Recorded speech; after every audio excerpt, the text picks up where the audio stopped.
Hello everyone, welcome back to my channel. आज आपण English ग्रामरचा सगळ्यात इम्पॉर्टंट पार्ट बघणार आहोत, ज्याचं खूप जणांना कन्फ्युजन असतं. That is tenses. 90% लोक ना याच कन्फ्युजनमुळे इंग्लिश शिकणंच सोडून देतात. कारण कळतच नाही. आय ईट म्हणायचं की I have eaten, I was learning म्हणायचं की आय हॅड बीन लर्निंग.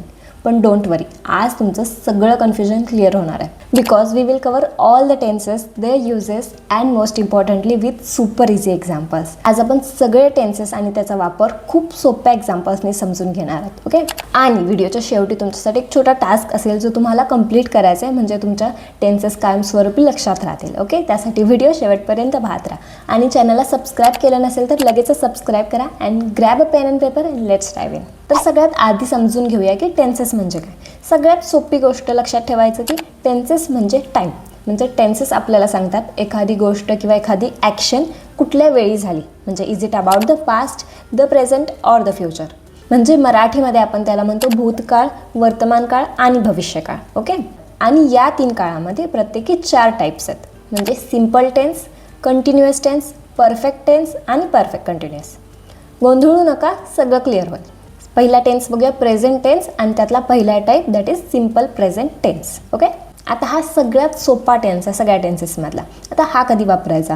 जी कामं रोजची आहेत, जी कामं सवयीची आहेत, म्हणजे ज्या सवयी आहेत, हॅबिट्स आहेत किंवा युनिव्हर्सल ट्रूथ आहे, फॅक्ट्स आहेत, म्हणजे जे कधीच बदलणार नाही आहे, कायमस्वरूपीचं आहे, ह्यावेळी हा टेन्स वापरायचा. आता यामध्ये काय करायचं?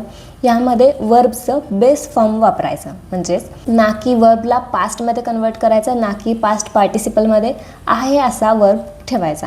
पण यामध्ये फक्त एक गोष्ट लक्षात ठेवायची, ज्यावेळी ही, शी, इट किंवा सिंग्युलर नाऊन असेल त्यावेळी वर्बला येस किंवा ईएस लावायचा. म्हणजे for example, I drink coffee every day. आता इथं आय आहे त्यामुळे वर्बला ड्रिंक आहे, इथं यस किंवा ईएस नाही लागला आहे. पण जर इथं शी असतं, म्हणजे शी ड्रिंक्स कॉफी एव्हरी डे, शी आले त्यामुळं इथं यस लावायचं. ठीक आहे. फक्त एक गोष्ट लक्षात ठेवायचं, ही, शी, इट किंवा सिंग्युलर नाऊन असेल त्यावेळेला वर्बला येस किंवा काही काही केसेसमध्ये ईएस लावायचा. For example, I go to school. पण ज्यावेळेला शी असेल, शी गोज टू स्कूल, म्हणजे गो नंतर ईएस लावलाय. ओके. काही काही केसेसमध्ये ईएस लावायचा. आता ज्यावेळेला आय, यू, वी, दे किंवा प्लुरल नाऊन असेल त्यावेळेला वर्ब आहे असं ठेवायचं, त्याला काहीच लावायचं नाही. ठीक आहे. For example, I work, you learn English, we play किंवा दे लिव्ह हिअर. आणि ही, शी, इट असेल तर he works, she learns English. Okay. समजलं? आता याचा फॉर्म्युला पण लक्षात ठेवायचा, सब्जेक्ट प्लस वर्ब येस और ईएस प्लस ऑब्जेक्ट. लक्षात राहील. नेक्स्ट बघूया. आता नेक्स्ट आहे प्रेझेंट कंटिन्युअस टेन्स. हा तर सगळ्यात सोपा आहे. आता हा कधी वापरायचा? जे काम आत्ता या मुमेंटला सुरू आहे ते सांगण्यासाठी हा टेन्स वापरला जातो. फॉर एक्झाम्पल, तुम्ही हा व्हिडिओ बघताय, you are watching this video right now. Okay. आणि मी तुम्हाला शिकवते, म्हणजे I am teaching you tenses. आता यामध्ये 2 गोष्टी लक्षात ठेवायचं. एक तर वर्बला ING लावायचं. आता मी तुम्हाला म्हटलं you are watching this video right now. Watch हा वर्ब आहे आणि त्याला ING आपण लावला आहे. I am teaching you tenses. Teach हा वर्ब आहे, त्याला सुद्धा ING वापरला आहे. ज्या ज्यावेळी कंटिन्युअस टेन्स असेल, ज्या ज्यावेळी आत्ता सुरू असलेली क्रिया आपण सांगतोय त्यावेळी वर्बला ING लावायचा.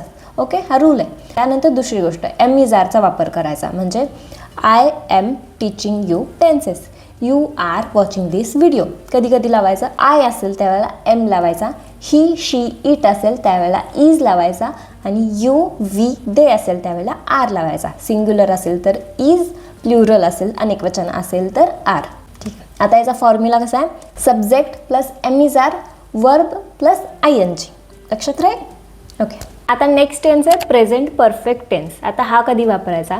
ज्यावेळी भूतकाळात एखादी ॲक्शन ही कंप्लीट झाली आहे पण त्याचा परिणाम अजूनसुद्धा प्रेझेंटवरती आहे. म्हणजे for example, she has eaten lunch, म्हणजे तिनं तिचं दुपारचं जेवण केलं, ही ॲक्शन आता कंप्लीट झाली आहे. आता इथं 2 गोष्टी लक्षात ठेवायच्या. एक तर इथं हेल्पिंग वर्ब ॲड झाले, म्हणजेच हॅव आणि हॅचा वापर ही या टेन्समध्ये होतो. आणि नेक्स्ट म्हणजे वर्बचं आता तिसरं रूप यूज करायचं आहे, म्हणजे वर्बचं पास्ट पार्टिसिपल यूज करायचं आहे. आता मग अशी जसं आपण एक्झाम्पल बघितलं, you are watching this video right now, हे कंटिन्युअस टेन्सचं होतं. आता परफेक्टमध्ये हे काय होणार? जर तुम्ही हा व्हिडिओ बघून झाला आहे, तुमचा हा व्हिडिओ कंप्लीट झाला आहे बघून, तर you have watched my video. आता इथं काय केलं मी, हॅव ॲड केलं आणि मगाशी वॉचिंग होतं तर इथं वॉच्ड झालं म्हणजे ईडी झालं, म्हणजे हे वॉचचं तिसरं रूप आहे. ठीक आहे. आता एक गोष्ट लक्षात ठेवायची, ही शी इट असेल त्यावेळी हॅज वापरायचं आणि आय यू वी आणि दे असेल त्यावेळेला हॅव वापरायचं. ओके. आता याचा फॉर्म्युला कसा आहे, subject plus helping verb have has plus third म्हणजे वर्बचं तिसरं रूप V3 प्लस ऑब्जेक्ट. ओके. आता नेक्स्ट आहे प्रेझेंट परफेक्ट कंटिन्युअस टेन्स. आता यामध्ये एखादी ॲक्शन ही भूतकाळात सुरू झाली आहे, ती आत्ता पण सुरू आहे आणि मे बी ती भविष्यात सुद्धा सुरू असेल. म्हणजे for example I have been studying for 2 hours, म्हणजे मी 2 तासांपासून अभ्यास करत आहे. मी आधी 2 तासांपूर्वी अभ्यास सुरू केला आहे, आत्तासुद्धा मी अभ्यास करते आणि कदाचित नंतरसुद्धा अभ्यास करेन. आता यामध्ये सुद्धा 2 गोष्टी लक्षात ठेवायच्या. इथं पण हेल्पिंग वर्ब आहे, हॅव हॅजचा वापर, शिवाय त्याच्यासोबतच हॅव बीन लागणार. आता I have been studying for 2 hours. Okay. तर हॅव हॅज नंतर बीन लावायचा आणि त्यानंतर वर्बला ING लावायचा, बिकॉज हे कंटिन्युअस टेन्स आहे आणि कंटिन्युअस टेन्समध्ये ING हे लागतंच. ठीक आहे. म्हणून इथं सुद्धा ING, म्हणूनच I have been studying for 2 hours. Okay. You have been watching my video for 10 minutes. Okay. इथंपर्यंत समजलं. आता let's move to the past tense.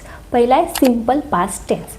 आता यामध्ये एखादी ॲक्शन ही पास्टमध्ये पूर्ण झाली आणि तिथेच संपली. म्हणजे for example I ate pizza yesterday, म्हणजे मी काल पिझ्झा खाल्ला, म्हणजे ती ॲक्शन तिथेच संपली. मगाशी आपण एक एक्झाम्पल बघितलं, you have been watching my video for 10 minutes. आता आपण हिचं पास्टमध्ये बघूया, you watched my video yesterday, म्हणजे तुम्ही माझा काल व्हिडिओ बघितला. त्याचा फॉर्म्युला कसा असणार आहे, सब्जेक्ट प्लस वर्बचा पास्ट फॉर्म प्लस ऑब्जेक्ट इतकंच. ठीक आहे. आता नेक्स्ट बघूया पास्ट कंटिन्युअस टेन्स. आता हा कधी वापरायचा, पास्टमध्ये एखादी ॲक्शन चालू होती हे सांगण्यासाठी हा टेन्स वापरायचा. For example I was reading a book, मी पुस्तक वाचत होते. मी आता वाचत नाही, मी पुस्तक वाचत होते. Okay. You were watching my video yesterday. आता यामध्ये पण 2 गोष्टी. आता कंटिन्युअस आहे त्यामुळे ING वर्बला लागणार आणि दुसरी गोष्ट म्हणजे प्रेझेंट टेन्समध्ये आपण जसं करत होतो MIS वापरत होतो तसं इथं वॉज आणि वेअर वापरायचा. आता याचा फॉर्म्युला कसा होणार, subject plus was were plus verb plus ING plus object. Okay. Next बघूया. आता बघूयात पास्ट परफेक्ट टेन्स. आता हा कधी वापरायचा, तर भूतकाळात 2 ॲक्शन घडल्या असतील तर एक ॲक्शन दुसऱ्या ॲक्शनच्या आधी कंप्लीट झाली, त्या ॲक्शनसाठी हा टेन्स यूज करायचा. म्हणजे action completed before another action in the past. ठीक आहे. For example I had finished my work before he arrived, तो येण्याच्या आधी मी माझं काम पूर्ण केलं होतं. आता इथं कसं लक्षात ठेवायचं, एकतर हॅडचा वापर करायचा आणि दुसरी गोष्ट म्हणजे वर्बचं तिसरं रूप म्हणजे पास्ट पार्टिसिपल यूज करायचं. हॅडचा वापर आणि वर्बचं तिसरं रूप. ठीक आहे. She had already left when I reached her house, मी येण्याच्या आधीच ती तिथनं निघून गेली. ठीक आहे. आता बघूयात पास्ट परफेक्ट कंटिन्युअस टेन्स. नीट लक्ष द्या. भूतकाळात पास्टमध्ये एखादी ॲक्शन सुरू होती पण दुसऱ्या ॲक्शनच्या आधीपासून. For example I had been studying before you came, म्हणजे एक ॲक्शन आधी सुरू होती पास्टमध्येच. ठीक आहे. आता इथं 2 गोष्टी लक्षात ठेवायचा. आता हॅडसोबत बीनचा वापर करायचा, हॅड बीन. ओके. आणि दुसरी गोष्ट कंटिन्युअस आहे त्यामुळे ING लागणार वर्बला. ठीक आहे. She had been studying for 2 hours before exam started, परीक्षा सुरू होण्याआधी ती 2 तास अभ्यास करत होती. ठीक आहे. Finally let's talk about future tense. आता इथंपर्यंत समजलं असेल तर फ्युचरसुद्धा फार काही अवघड नाही आहे. आता बघूया पहिला सिम्पल फ्युचर टेन्स. आता हा कधी वापरायचा, आता फ्युचरमध्ये एखादी गोष्ट घडेल, भविष्यकाळात एखादी गोष्ट घडेल हे सांगण्यासाठी सिम्पल फ्युचर टेन्सचा यूज केला जातो. For example I will go to the market tomorrow, म्हणजे मी उद्या मार्केटला जाईन. ठीक आहे. किंवा she will call you later, म्हणजे ती तुला नंतर फोन करेल. ठीक आहे. आता इथं सब्जेक्ट नंतर विल वापरायचं, म्हणजे आय विल, शी विल आणि मग वर्बचा बेस फॉर्म, त्यामध्ये काही चेंज नाही करायचं ना. पास्ट पार्टिसिपल यूज करायचं ना, पास्ट फक्त बेस फॉर्म. ठीक आहे. I will go to the market tomorrow. ठीक आहे. आता याचा फॉर्म्युला कसा, subject plus will plus verb base form plus object. ठीक आहे. आता बघूया फ्युचर कंटिन्युअस टेन्स. ओके. आता हा कधी यूज करायचा, फ्युचरमध्ये एखादी गोष्ट चालू असेल हे सांगण्यासाठी हा टेन्स यूज केला जातो. For example I will be watching TV at 8 PM, मी 8 वाजता TV बघत असेन.